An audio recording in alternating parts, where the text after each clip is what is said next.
بسم اللہ الرحمن الرحیم۔ اللہ کے نام سے شروع جو نہایت مہربان رحمت والا ہے۔ دوستو اور بھائیو، سب ایک ایک دفعہ درود شریف پڑھ لیں۔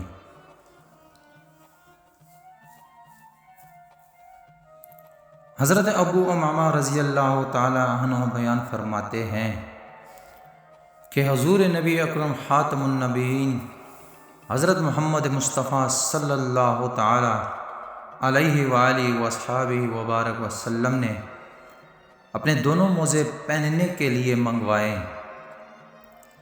آپ صلی اللہ تعالی علیہ وآلہ وصحبہ وبارک وسلم نے ایک موزہ پہنا تھا کہ ایک کوا آیا اور وہ دوسرا موزہ اٹھا کر لے گیا اور اوپر جا کر نیچے پھینک دیا۔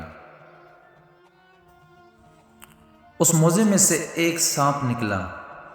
حضور نبی اکرم صلی اللہ تعالی علیہ وآلہ وصحبہ وبارک وسلم نے فرمایا کہ جو شخص اللہ تبارک و تعالی اور یوم آخرت پر ایمان رکھتا ہے تو وہ اپنے موزے جاڑے بغیر نہ پہنے۔